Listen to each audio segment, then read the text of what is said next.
Hello friends, welcome to रोजगार with Goldy Chaudhary. और आज करने वाले हम हिस्ट्री का प्रैक्टिस सेट। चलिए क्लास स्टार्ट करते हैं। इसमें पूछा गया क्वेश्चन नंबर 71 में वैदिक गणित का इम्पोर्टेंट अंग है। इसमें है जो वैदिक गणित है उसका इम्पोर्टेंट अंग क्या है। उपनिषद है, अर्थवेद है, या सूल सूत्र है, या फिर शतपथ ब्राह्मण है। तो 71 का क्या है, सी सूल सूत्र। जो वैदिक गणित का इम्पोर्टेंट अंग क्या है, सूल सूत्र, ऑप्शन सी। अब मैं आपको उपनिषद के बारे में बता देती हूँ कि उपनिषद जो है, उपनिषद की संख्या कितनी होती है। तो उपनिषद की जो संख्या होती है वो 108 होती है। कितनी, 100। अगर इसमें बात करें सबसे बड़ा जो उपनिषद है वो कौन्यक उपनिषद है, सबसे बड़ा। और सबसे छोटा उपनिषद कौन सा है, मांडव्य उपनिषद है। कौन सा है, मांडव्य उपनिषद। चलिए अब बात करते हैं अर्थवेद की। अर्थवेद के बारे में बात कर लेते हैं कि अर्थवेद जो होते हैं ये क्या होते हैं। अब मैं आपको अर्थवेद के बारे में बता देती हूँ।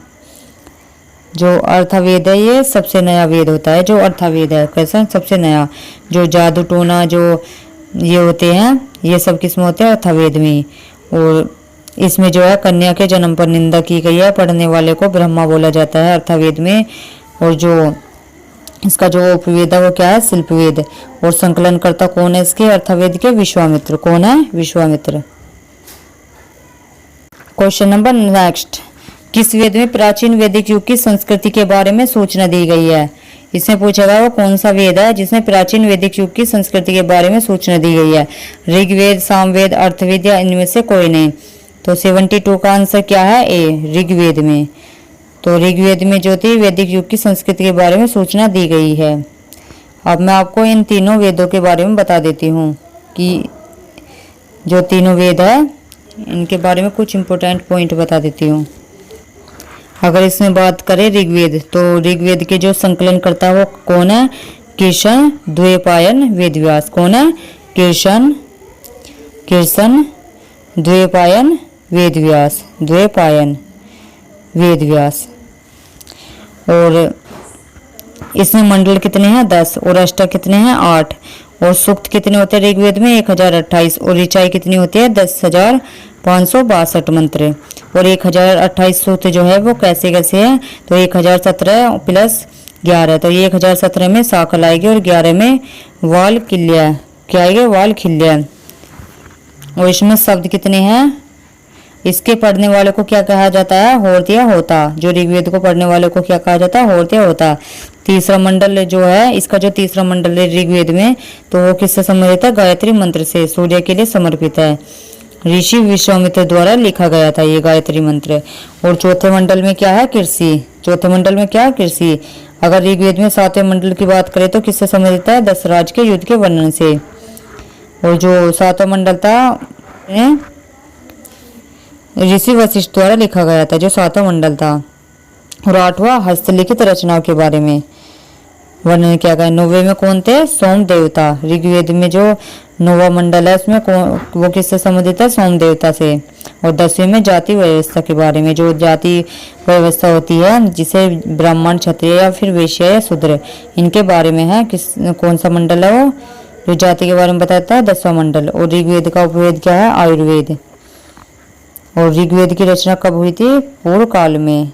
बात करें सामवेद, तो सामवेद हुए, सामवेद को क्या कहा जाता है, संगीत का जनक। यानी कि स्वरों का जो पहला प्रयोग सामवेद में हुआ था, किसका, स्वरों का। और सामवेद को पढ़ने वालों को क्या कहा जाता है, उदार्थ। क्या कहा जाता है, उदार्थ। सामवेद को पढ़ने वाले को उदाहर्थ बोला जाता है, या फिर उद्गाता। और उपवेद क्या है, गंधर्ववेद। और संकलनकर्ता कौन है सामवेद के, भरत मुनि। कौन है, भरत मुनि सामवेद के संकलन करता। अगर इसमें बात करें अर्थवेद, तो अर्थवेद सबसे नया वेद है। ये भी, ये जो अर्थवेद होता है जादू टोने से संबंधित होता है। कन्या के जन्म की निंदा की गई है। पढ़ने वाले को, अर्थवेद के पढ़ने वाले को क्या बोला जाता है, ब्रह्मा। और उपवेद क्या है इसका, शिल्पवेद। और संकलन करता कौन है, विश्वामित्र। जो अर्थवेद के संकलन करता है विश्वामित्र है। ये थे हमारे वेदों से संबंधित कुछ इंपॉर्टेंट पॉइंट। चलिए अगला क्वेश्चन करते हैं हम। क्वेश्चन नंबर 73, वेदों की संख्या कितनी है। इसमें पूछा गया जो वेद है उनकी संख्या कितनी है 73 में। तो ऑप्शन बी। तो कितने वेद होते हैं, 4। 4 कौन कौन से होते हैं, तो ऋग्वेद, सामवेद, यजुर्वेद और अर्थवेद, ये कितने वेद है? 4। तो वेदों की संख्या कितनी होती है? 4।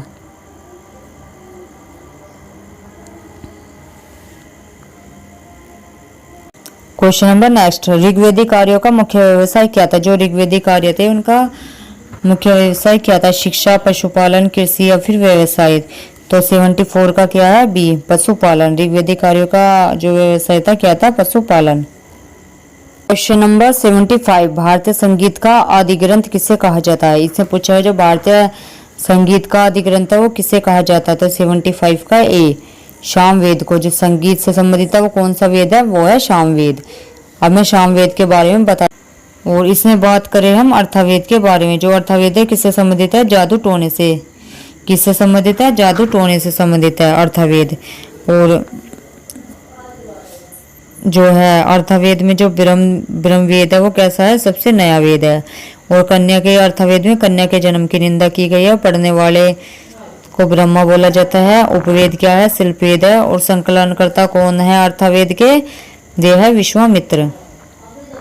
अगर इसमें बात करें हम यजुर्वेद, इसकी यजुर्वेद के बारे में, तो यजुर्वेद को जो है इसे कहेंगे हम यज्ञ प्लस कर्मकांड से संबंधित है। यजुर्वेद किससे है? यज्ञ और कर्मकांड से संबंधित है। ये गद्य और पद्य दोनों में होता है। और पढ़ने वाले को यजुर्वेद में जो यजुर्वेद को पढ़ने वाले को क्या कहा जाता है? अर्धव्यू। क्या बोला जाता है? अर्धव्यू। और उपवेद क्या है यजुर्वेद का? धनुर्वेद। क्या है? धनुर्वेद। धनुर्वेद। धनुर्वेद। धनुर्वेद। और संकलनकर्ता कौन है यजुर्वेद के? वे हैं विश्वामित्र। कौन है? विश्वामित्र। और आज हिस्ट्री के हमने कुछ क्वेश्चंस करे थे। प्रैक्टिस सेट चलते हैं हिस्ट्री के भी, ज्योग्राफी के, फिजिक्स, केमिस्ट्री हो या फिर हिंदी के हो। डेली प्रैक्टिस सेट करवाते हैं हम, क्योंकि आप